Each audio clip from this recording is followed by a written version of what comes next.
രക്തക്കണ്ണീരൊഴുക്കി പ്രാർത്ഥിക്കുന്നോരമ്മയെ നിന്ദിക്കരുതേ നീ ഒരു നാളും. വണക്കമാസം 6-ാം തീയതി പരിശുദ്ധ കന്യകയുടെ എളിമ പ്രാർത്ഥന.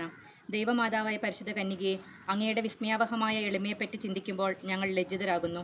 അങ്ങയുടെയും അങ്ങേ തിരുക്കുമാരൻ്റെയും എളിമ അനുകരിക്കാനുള്ള അനുഗ്രഹം ഞങ്ങൾക്ക് നൽകണമേ. എളിമ വിശുദ്ധിയുടെ അടിസ്ഥാനമാണെന്ന് ഞങ്ങൾ മനസ്സിലാക്കുന്നു. ഞങ്ങളുടെ അഹങ്കാരത്താൽ അവിടുത്തെ ദിവ്യസുതനെ പലപ്പോഴും ദ്രോഹിച്ചിട്ടുണ്ട്. അങ്ങയെ സ്നേഹിക്കുന്നതിൽ ഞങ്ങൾ വിമുഖരായിരുന്നു. അവയ്ക്കെല്ലാം പരിഹാരമർപ്പിച്ച് വിശ്വസ്തതാപൂർവം ഈശോയെയും ദൈവമാതാവായ അങ്ങയെയും സ്നേഹിച്ച് സേവിച്ചു കൊള്ളാമെന്ന് ഞങ്ങൾ പ്രതിജ്ഞ ചെയ്യുന്നു. അതിനുള്ള അനുഗ്രഹം ഞങ്ങൾക്ക് നൽകണമേ. സുഹൃത ജപം. വിശുദ്ധിയുടെ വിളനിലമായ മറിയമേ, ഞങ്ങളുടെ ഹൃദയം ഈശോയുടെ തിരുഹൃദയത്തിന് അനുരൂപമാക്കണമേ. പ്രാർത്ഥിക്കുന്നോരമ്മയെ നിന്ദിച്ചിടല്ലേ.